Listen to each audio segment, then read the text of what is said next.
Chinese from all walks of life are finding every opportunity to leave their country, and they call their endeavor the run. For the wealthy, their destination can be anywhere: Southeast Asia, Europe, and North America.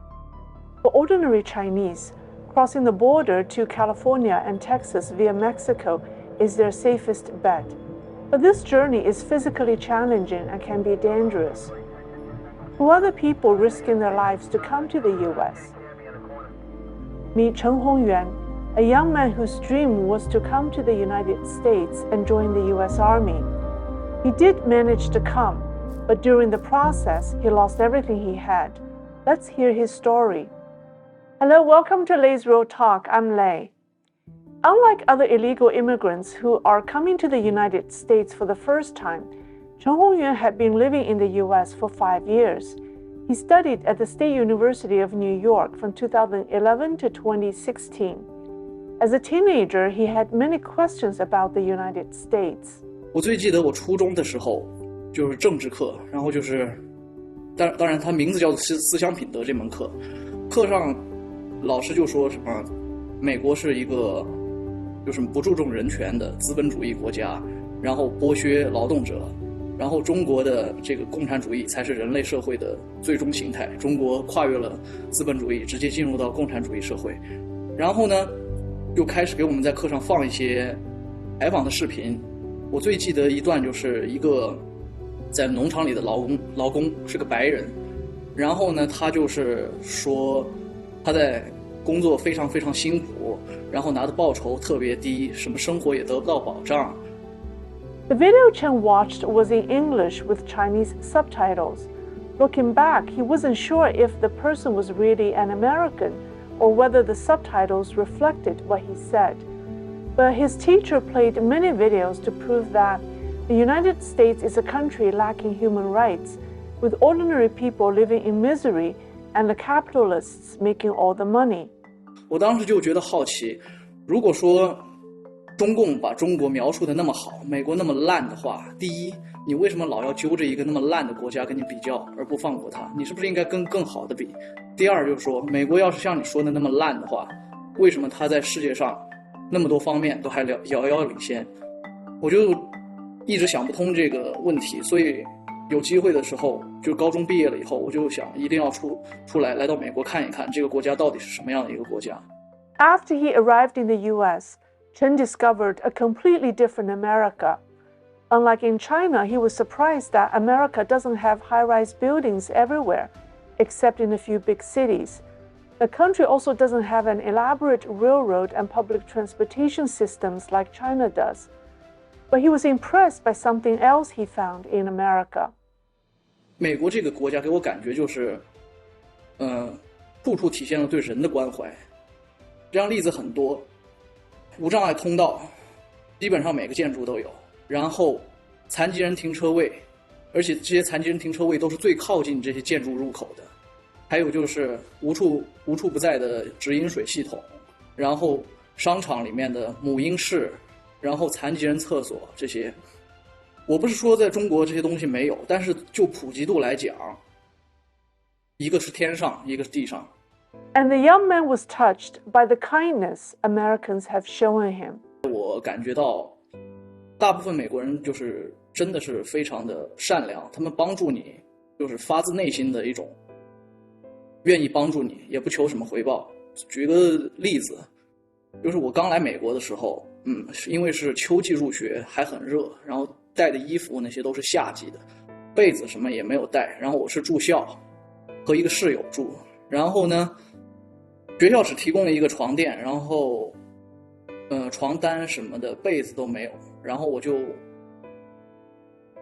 开学那几天我就直接就躺在那床垫上，然后被子也没有，就拿衣服随便盖一盖。然后他看我这样，他就问我为什么没有被子啊床单，我说行李太多不好带，然后就没带。那他不是带我去买，他直接就帮我把那些东西买好了。然后冬天的时候他又给我买衣服，又给我买帽子。感恩节的时候带我到他家里面住，然后吃东西也是在他家吃。圣诞节的时候，寒假的时候，我也是去他家住，也是在他家吃饭。所以说，而且这样的人就是不是个例，我遇到很多，这只是其中一个例子。During his college years in the United States, Chen got exposed to information that he couldn't have accessed from inside China due to the CCP's infamous firewall. 然后我其实也不是单一接受这方面的信息，我也去拿中共的那些宣传和他们做比较，后来就发现中共的这些宣传完全就是毫无逻辑的诡辩，没有任何的逻辑可言。所以我最后就是可以说是一开始其实就是对中共抱有了很反感的态度，然后一步一步走上了就是彻底反对中共这样的道路。After obtaining a bachelor's degree in May 2016, Chen decided to join the U.S. Army through the Maveny program, which is for foreign-born non-residents to join U.S. military services. He was accepted, except he had to wait 8 months to meet the 2-year consecutive stay requirement before enrollment. The Army recruiter told him to wait until January 17, 2017 to sign the paperwork. Unfortunately for Chen, the program was cancelled in August 2016. With his student visa expired, he was forced to return to China, to his great disappointment. After returning to China, Chen worked at an international school as a teacher. He found that he couldn't fit in anymore. He developed fear and suffered from mild depression from 2019 to 2020. 这个国家它正在纳粹化和北朝鲜化，然后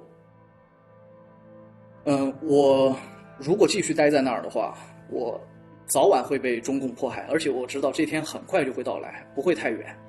在中国这片土地，你不和中共作恶，你哪怕保持沉默，你就已经是很高尚的。毕竟在中国这片土地，你要发出声音的话，代价可能会很大。但是我自己的性格就是说，我看到中共在这片土地上倒行逆施，我是不可能保持沉默的，因为我觉得我不把这些东西说出来，我感觉我自己就是犯罪。虽然说这些东西我说出来了，可能也起不到什么实质的作用，但是我觉得我不说，保持沉默就是一种犯罪。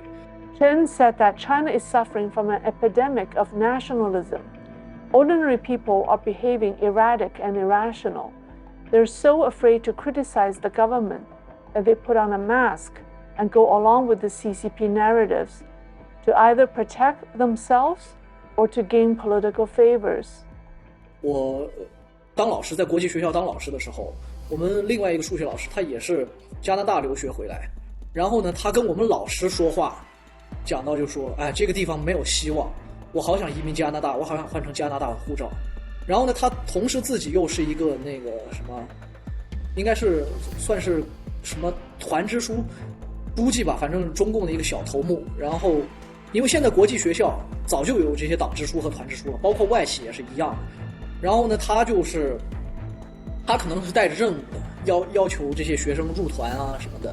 然后他就是跟学生讲这个叫什么，你们要入共青团，共青团怎么好。然后呢，以后你们就出国读书了，也一定要回来，也千万不要拿其他地方的国籍。中国的护照是世界上最棒的，就讲这些。而且这些不是这种不是个例，很多都是就是这样，很多这样的人。然后最让我郁闷的就是这些人的话，你拥护中共也就算了，这是你的权利，我不干涉。他还要主动跟你灌输这些中共的这些东西，然后还要发微信私聊给你这些东西。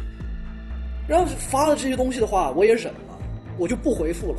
有一次我实在是忍无可忍了，我就在微信朋友圈里面发了一个那个讽刺习近平这个清零的这样一个清零政策的一个这种图片吧，是一个以维尼熊的动画的形式卡通图片展现的。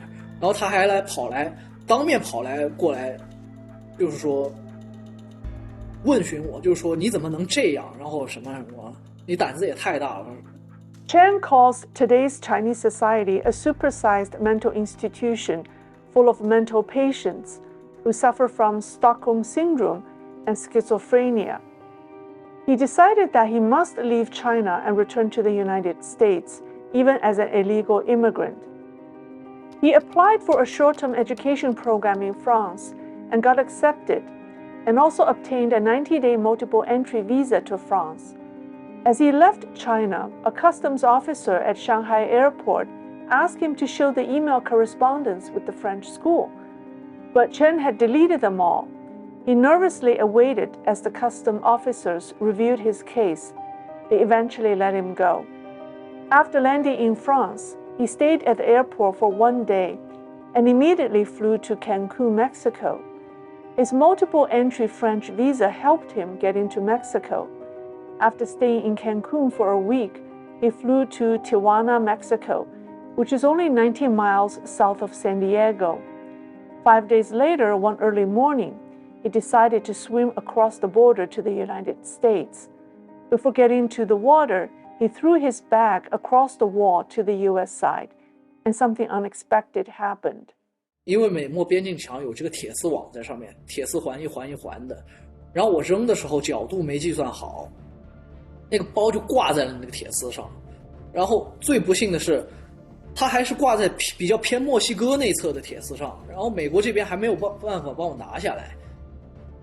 那包里面有什么东西呢？有将近4000美元的现金，然后所有的重要的证件啊、手机啊，反正就是说最重要的这些东西全在这个包里面，然后学位证这些。Chen tried to climb up the wall to get the bag, but the wall was too slippery. It was 5:30 in the morning and the sky started to light up. Chen decided to give up the bag and began swimming. When he arrived in the United States, he was in his swimming short and had nothing. He felt dejected for losing his documents and turned himself in to the patrol officers. They gave him a pair of shoes and a shirt. Luckily, he was identified by fingerprints from his previous stay in the United States. He stayed in 2 immigration camps in California before being flown to Texas to a privately owned immigration camp. He was released a few days later and is now free. 我接下来的打算就是申请主动庇护，然后呢，如果等庇护过了以后，我还是要去参加美军。我参军这个信念我是从来没有动摇过的，但是最后留在美国这个信念，我是有那么一瞬间是发生过动摇，就是在以前啊，这样就是有一种迷茫吧。但是这次那么多年以后，我再回来的时候，就是说我虽然不像以前那么年轻了，但是这次我的信念是无比坚定，没有一点动摇。Well, I want to say to this young man, welcome back. I think you will make an excellent addition to the United States Army. They should not hesitate a minute to welcome you. You are intelligent, courageous, and honest, and will have a bright future. Good luck to you. Thank you for watching. That's all for today, and I'll see you next time.